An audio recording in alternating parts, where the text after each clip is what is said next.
ఆంక్షలు లేకుండా రైతు రుణమాఫీ చేయాలని, రైతు బంధు డబ్బులు వెంటనే వారి ఖాతాలలో వేయాలని బీఆర్ఎస్ నాయకుడు కౌశిక్ హరి డిమాండ్ చేశారు. పెద్దపల్లి జిల్లా పాలకుర్తి తహసీల్దార్ ఆఫీసు వద్ద ఆయన ధర్నా చేపట్టారు. కాంగ్రెస్ ప్రభుత్వం ఎన్నికల ముందు 420 హామీలు ఇచ్చి నెరవేర్చడం లేదని ఆరోపించారు. కాంగ్రెస్ పార్టీ ఊసరవెల్లిలా రంగులు మారుస్తుందని హరి ఆగ్రహం వ్యక్తం చేశారు. అధికారం కోసం ప్రజలకు మాయమాటలు చెప్పి అధికారంలోకి రాగానే తప్పించుకునే ధోరణి అవలంబిస్తున్నారన్నారు.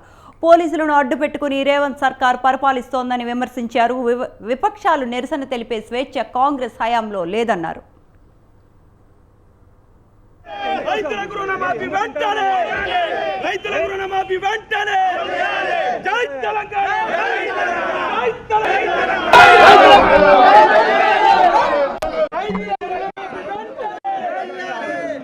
ఇవాళ ఏదైతే రైతులకు మిగతా అందరికీ మాయామాటలు చెప్పి కాంగ్రెస్ పార్టీ అధికారంలోకి వచ్చింది, చెప్పినటువంటి 420 హామీలు అమలు చేయకుండా ఇవాళ రైతులకు 2 లక్షల రూపాయల రుణమాఫీ అని చెప్పింది. ఇప్పటివరకు 50,000, 1,50,000, 2 లక్షలు విడతల వారుగా ఇచ్చుకుంటా 30% మంది రైతులకే ఇవాళ వచ్చింది.